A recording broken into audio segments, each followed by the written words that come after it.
Kudos to you if you are here. That means you accepted the challenge of resolving this problem number 3 in a situation when there actually is friction. If there is friction, then we cannot say that mechanical energy is constant. Some of it is lost or converted into internal energy due to the work done by friction. So the way I'm going to resolve this, I'm going to say potential energy initial gravitational plus work of friction. This is what happens in the beginning. We have initial potential energy, then work is done by friction, which robs us of that mechanical energy, turning it into internal. And in the finale, we have our kinetic energy final. Let's go over potential energy gravitational inertia. We already solved in problem number 3 as MGH.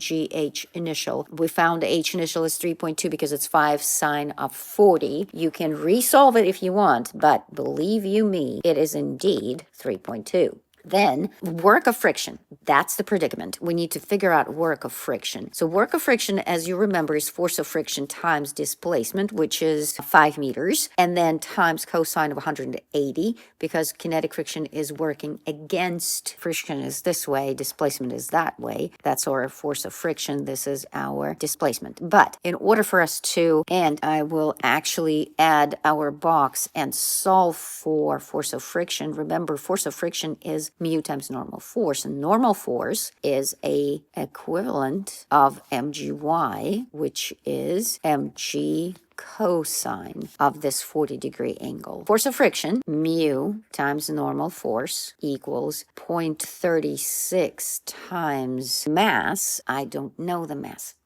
Goodness, but I can at least use m. If this is daunting for you, make up let's say mass equals 1 kilogram. It's going to be easier, but I'm just going to carry the mass. M times 9.8, that's my mu mg times cosine of 40 degrees. All of that now comprises normal force. That equals 2.7 masses. So 2.7 times m. Then to find the work, I will multiply that further. So this right here, I found force of friction. That becomes 2.7 m times 5 times cosine of 180. So I'm just going to move this and put a big minus in front. So minus, because of cosine of 180, that's your minus. And then 2.7 times 5 should be 13 and a half. So that becomes negative 13 and a half m. Then I can write,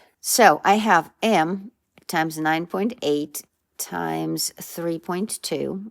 That's my MGH, minus 13 and a half m, that's my work of friction, equals mv final squared divided by 2. M cancels. So even if you made it up, it will make no difference because it will be divided. Gets me 1786. 1786 equals v final squared over 2. Double it and square root. That gets us 5.97. So about 6 meters per second. Remember last time it was 7.9, so it is slower because of friction. There you go. Thank you for taking the challenge.